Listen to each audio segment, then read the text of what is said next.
Harry Watling after Maidstone 3, Ebbsfleet 0. Did that go the way you expected? No, of course it didn't. No, it's the hardest one we've had to talk about. It's very, very raw.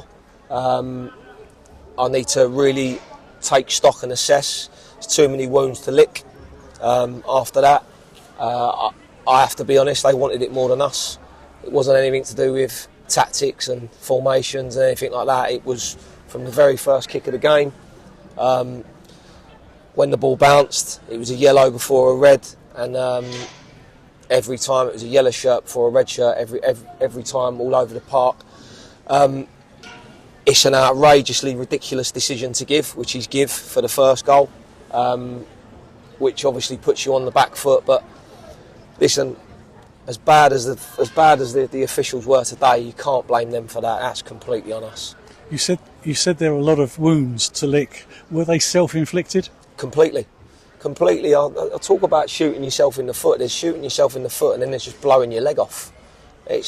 Some of the decisions were outrageous in terms of allowing them so much joy and hope and success in us throwing backwards and passing backwards and setting traps on ourselves. And the most disappointing thing is we don't prepare to play like that.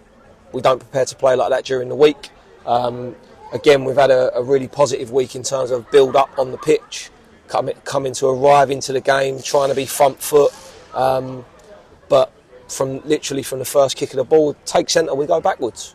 So it's a mentality thing. You obviously went into the game on a league form which isn't great. I mean, obviously Maidstone, they know all about the FA Cup, had a great run last year. They did. Do you think that was in their minds, that they know that they can almost smell it, and for Ebbsfleet it was a lot harder because the league form's not been great, so this was always going to be tough mentally? Yeah, I think there's a lot of things that we've got to fix. There's a lot of things we've got to fix. If I'm in their camp, that's exactly what I'm talking about.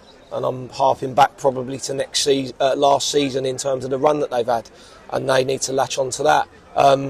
Listen, they're in the hat for the next round and we're not, so I have to lick the wounds, I have to patch us up, and then I have to just put full focus on the league. And that league takes you to York City next week, and then another away game at Forest Green Rovers. Two tricky away games. How do you lift the players next week? Well, we've got a clear week, so the players will come in early. We will speak openly and honestly about what needs to be done to fix what's in front of us, and then it doesn't get any easier. Like you say, those two fixtures are outrageously difficult fixtures, but every game is difficult in this league. So for us, it's about full focus on York, and then there's a quick turnaround to Forest Green away, and then there's a massive crunch game, obviously the Saturday after that. But for me at the minute, I've got to take stock and assess really quickly, because listen, I don't want to patronise our supporters on these interviews. I don't want to say cliches. That's not acceptable. And for the punters to come to a derby and have to watch that, it's not on. It's not on at all. You mentioned the mistakes that are being made. Are any being repeated again and again, or are there new mistakes appearing? I think it's both. I think we've got the same mistakes that are being repeated, and I also think we're inventing work. And I think as a football player, you know, what can you guarantee? You can guarantee hard work, you can guarantee running power, you can guarantee effort, you can guarantee enthusiasm. You can also guarantee not inventing extra work for yourself. You can guarantee those things. And then the other magic moments, the special moments, come through your talent and your ability. But that's got to be the next part after what we've seen today, in terms of we've come up against a team that wanted it more than us. And for me, first of all, as a man before a manager, I'm so disappointed to say that there's a group of people that wanted it more than our group of people.